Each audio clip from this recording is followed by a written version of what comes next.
Bonsoir à toutes, bonsoir à tous.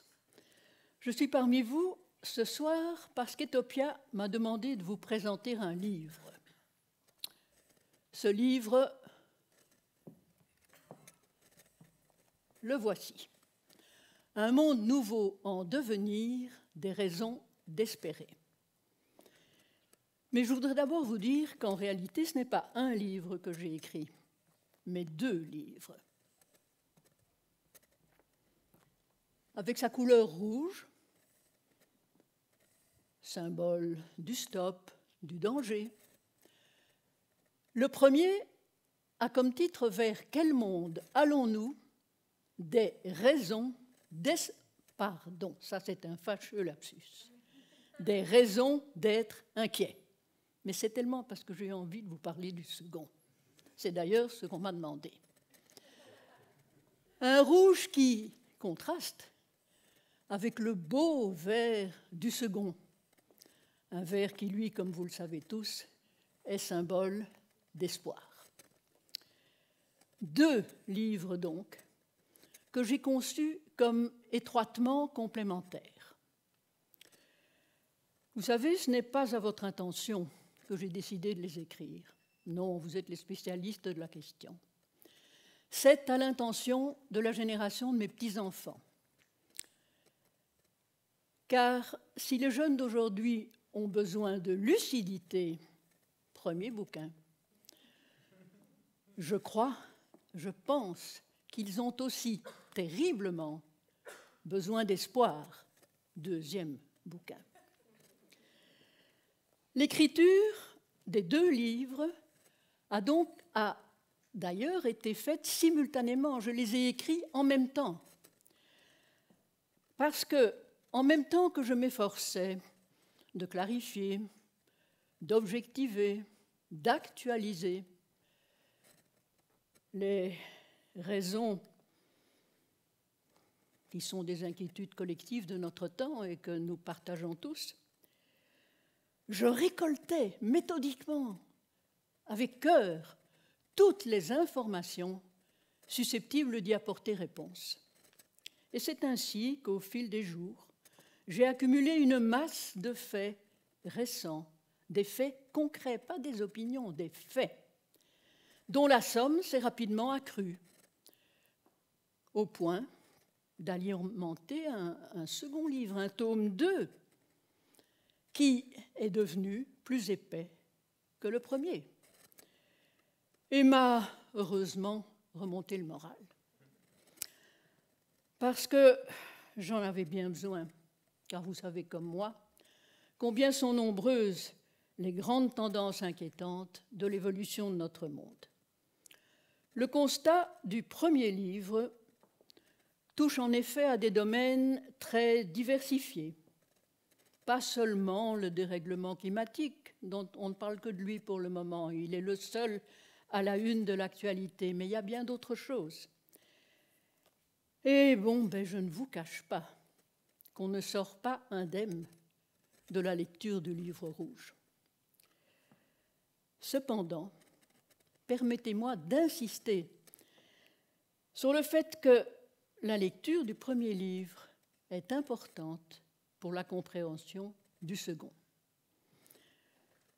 Cette synthèse permet en effet de sentir combien tout est lié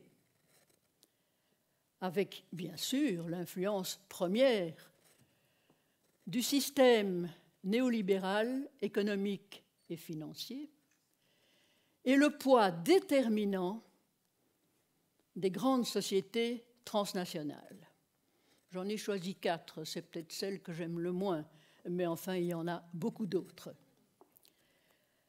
Et l'on comprend que pour la première fois de son histoire, l'humanité doit affronter un défi dont l'enjeu n'est rien de moins que sa survie et l'idéal de justice sociale. Ne tombez pas pour autant dans le découragement, le catastrophisme, voire le déni. Dans la conclusion du premier livre, j'amorce déjà une autre vision possible, une vision qui va être très largement développée dans le second.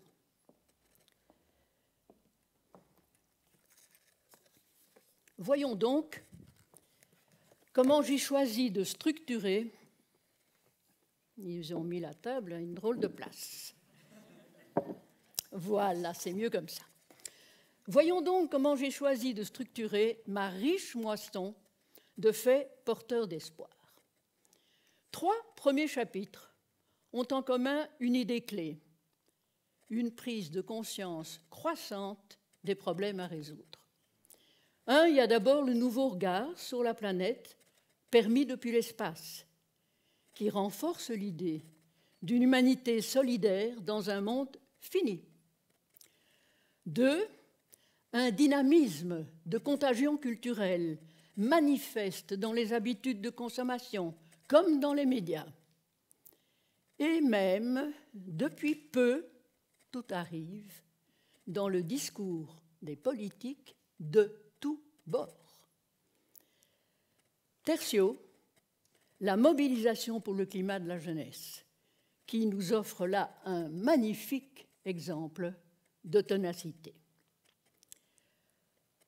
Alors, par ailleurs, j'ai rassemblé de nombreux faits encourageants qui témoignent d'une évolution positive vers une autre façon de penser l'économie. Et là, je rejoins le bel exposé que vous a fait Thierry tout à l'heure.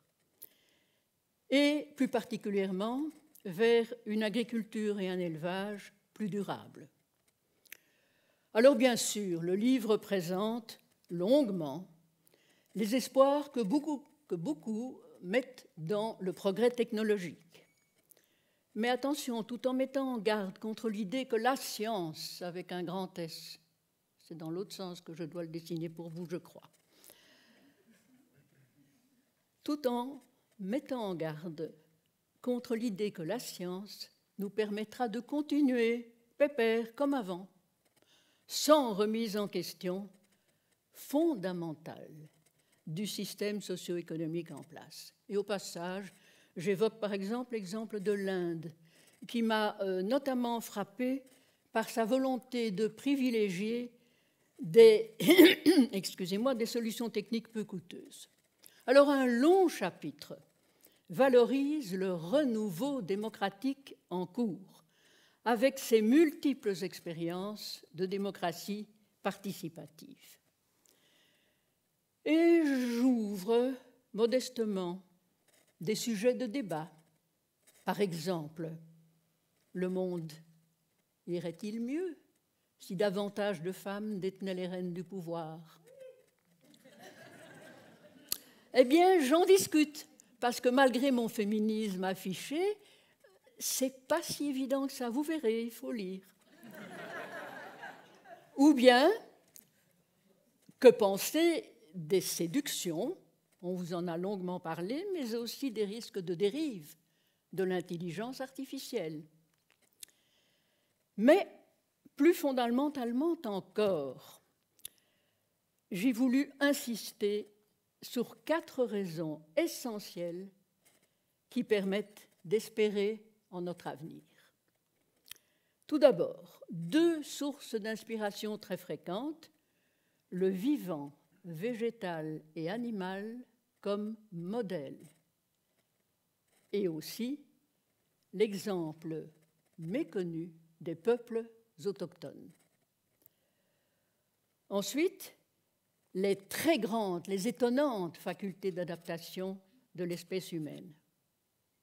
Et enfin, quarto, la généralisation dans les milieux intellectuels, et je me lève parce que pour moi c'est essentiel, la généralisation dans les milieux intellectuels d'une pensée globale, complexe, marquée par la transdisciplinarité. C'est un mot un peu difficile à prononcer, mais que l'on utilise de plus en plus aujourd'hui.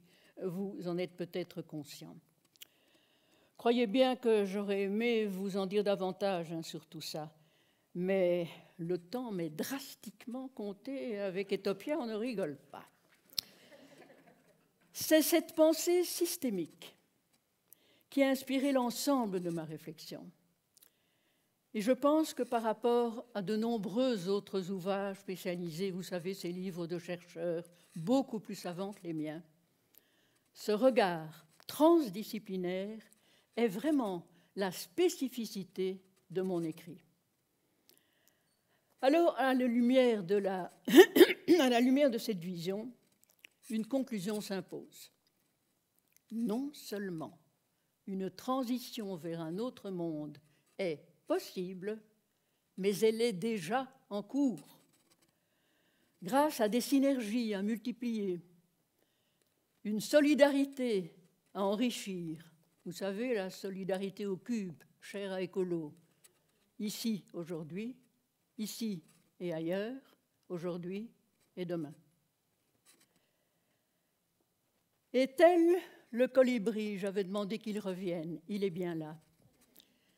Et tel le colibri, cet oiseau symbole qui illustre la couverture de mon livre, il nous est possible à tous, en tant qu'humains d'aujourd'hui, dans le cadre de notre intelligence collective, de contribuer à cette transition.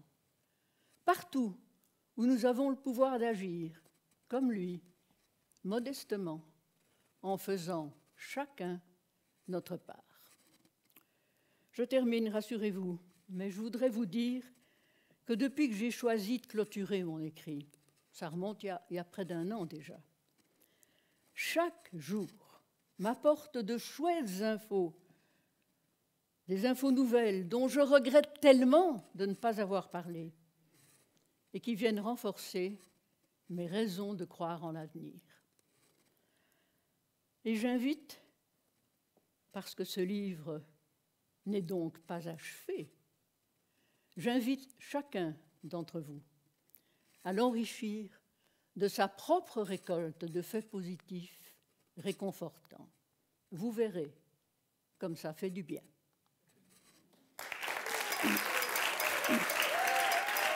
Thank you.